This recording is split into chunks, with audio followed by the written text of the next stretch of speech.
भगत प्रेमियों, राम राम।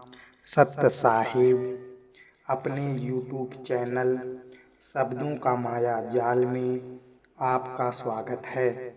चैनल को लाइक करें, सब्सक्राइब करें और शेयर करना ना भूलें।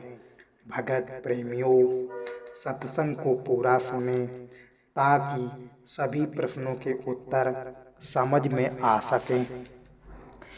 जीव ब्रह्म मतलब दर्शक और पूर्ण ब्रह्म मतलब साक्षी में एकता। शिष्य की संख्या। गुरुदेव, जीव और आत्मा मतलब ब्रह्म की एकता बताइए। वह समझ में नहीं आई क्योंकि जीव अज्ञानी है, अहंकारी है, राग द्वेष है और मृत्यु के भय से शरीर की रक्षा करता है। और जीव सीमित है और आत्मा मतलब पूर्ण ब्रह्म सर्वव्यापी है। जीव अनेक हैं और पूर्ण ब्रह्म आत्मा एक है। फिर गुरुदेव, जीव और आत्मा की एकता कैसे संभव है? अगर हम जीव और आत्मा को एक समझेंगे तो एक जीव के दुखी और सुखी होने पर सब क्यों नहीं होते हैं? गुरुदेव ने उत्तर दिया, प्रिय शिष्य, आपको हमारी बात समझ में नहीं आई क्योंकि हम सभी जीव की बात नहीं कर रहे हैं। जीव मतलब दर्शक। इस जीव ने साक्षी पद को प्राप्त कर लिया है। उसकी आत्मा के साथ एकता है। कहने का अर्थ क्या है? जिस जीव ने साक्षी पद को प्राप्त कर लिया है, उसकी एकता आत्मा के साथ है। ये सुख दुख राग द्वेष साक्षी में नहीं होते हैं और ये जो राग द्वेष सुख दुख बंधन मोक्ष हैं, ये सब अंतःकरण के धर्म हैं। इस बात को कहते हुए स्वामी श्री निश्चल दास जी महाराज लिखते हैं, साक्षी ब्रह्म स्वरूप एक नई भेद को गंध, राग द्वेष मत के धर्म तामे मानत अंध। और अंतःकरण अनेक हैं, इसलिए एक के दुखी सुखी होने पर सब नहीं होते हैं। शिष्य की संख्या। भगवान, आपने साक्षी को आत्मा की तरह सर्वव्यापी और एक कहा है, पर हमें शंका हुई है कि मेरा साक्षी और मेरे दोस्त का साक्षी दो हुए, कृपया स्पष्ट करें। गुरुदेव ने उत्तर दिया, प्रिय, यह जानना अंतःकरण के धर्म है, ना कि साक्षी के। साक्षी तो केवल एक है, उसे शुद्ध चेतन स्वरूप कहते हैं। हम अशुद्धता के कारण अनेक मानते हैं।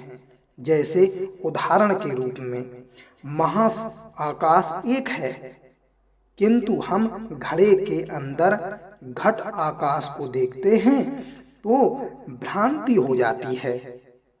किंतु आकाश अनेक हैं, ऐसा लगने लगता है कि आकाश अनेक हैं, लेकिन बाहर का आकाश और घड़े के अंदर का आकाश एक ही है।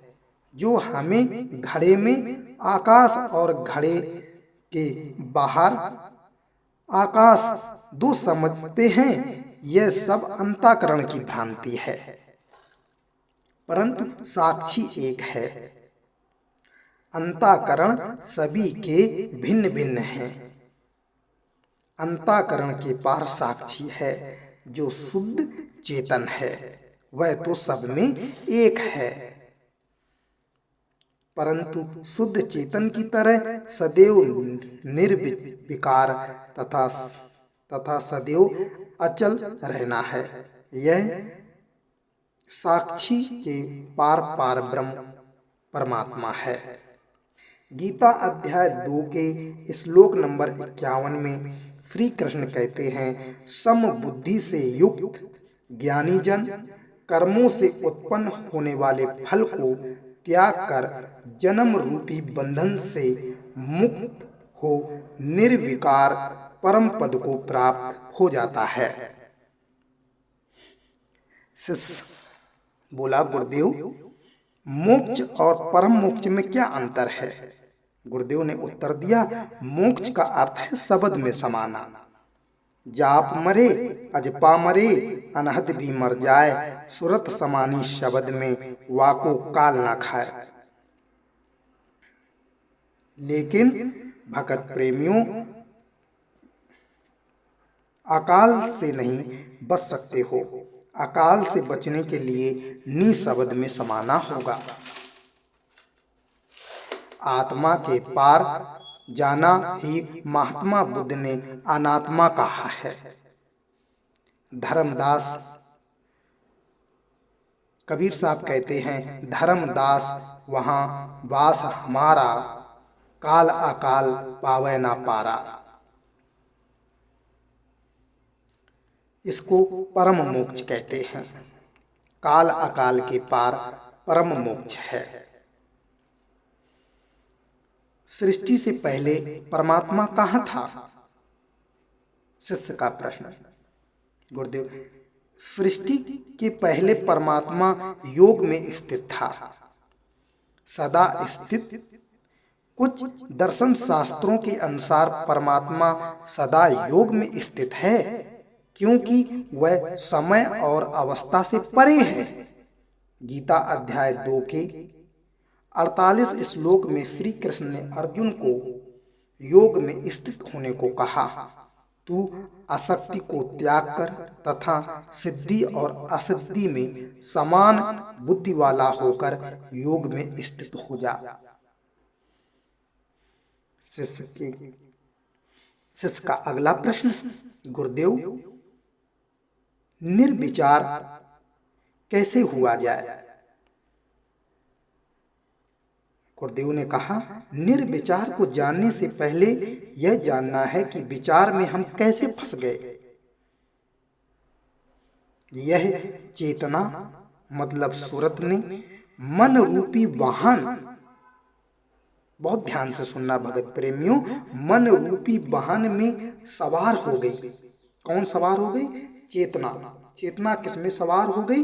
मन रूपी वाहन में चेतना सवार हो गई, जिस कारण से भौतिक संसार में और सूक्ष्म संसार में फंस गई।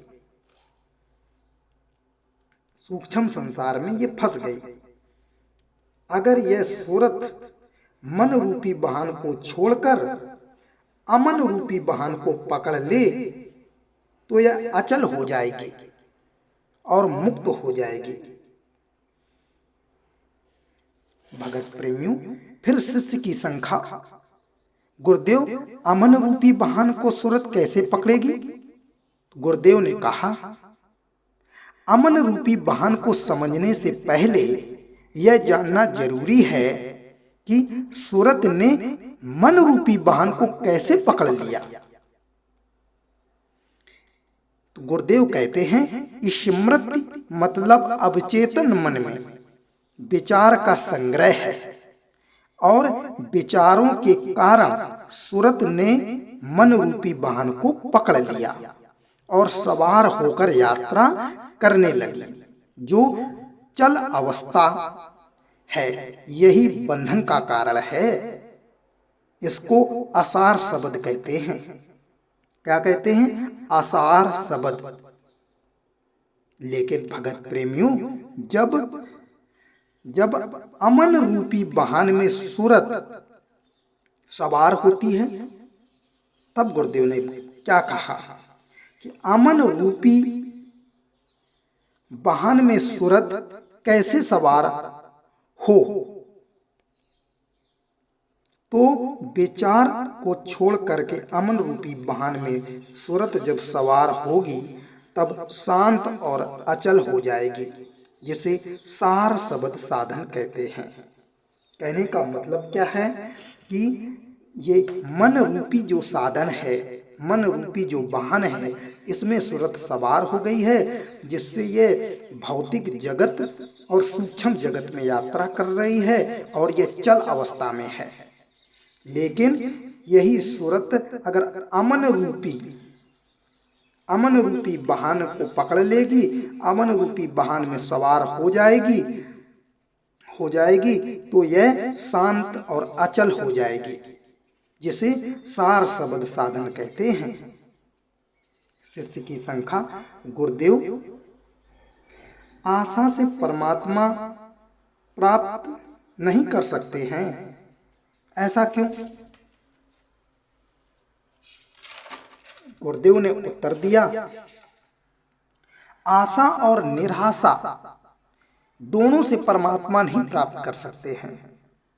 परमात्मा तो यथार्थवादी को प्राप्त होता है। परमात्मा ना तो आशावादी को प्राप्त होता है, ना तो निराशावादी को प्राप्त होता है। परमात्मा तो यथार्थवादी को प्राप्त होता है। आशावादी लोगों को परमात्मा के विषय में अंधविश्वास माना जाएगा, क्योंकि इसका बोध नहीं हुआ है, सिर्फ दूसरों से सुनकर मान रहे हैं कि परमात्मा है। यह तो अंधविश्वास ही हुआ। और निराशावादी तो वह है जिसे विश्वास ही नहीं है, इसलिए वह निराश है। कबीर जी कहते हैं, मोह को कहाँ ढूंढे रे बंदे, मैं तो तेरे पास में, खोजी होए तो तुरंत मिल जाऊं, एक पल की तलाश में। कहत कबीर सुनो भाई साधु, मैं तो हूँ विश्वास में। अब निराशावादी के पास तो विश्वास ही नहीं है, और आशावादी है वो तो अंधविश्वास में फंसा है कि उसने तो स्वयं का अनुभव नहीं किया है, सिर्फ परमात्मा को मान रहा है एक तुक्का लगा करके। वो तो आशावादी हो गया। लेकिन यथार्थवादी का अर्थ क्या है? यथार्थवादी वास्तविक अपने बोध पर विश्वास करता है, जो उसके साथ प्रैक्टिकल हुआ है, जो उसने अनुभव किया है। जितने भी संतों ने परमात्मा की बात कही है, उन्होंने स्वयं का बोध हुआ है। स्वयं के बोध को यथार्थवादी कहा गया है। साहिब बंद की सतनाम। जो गलतियां क्षमा करें।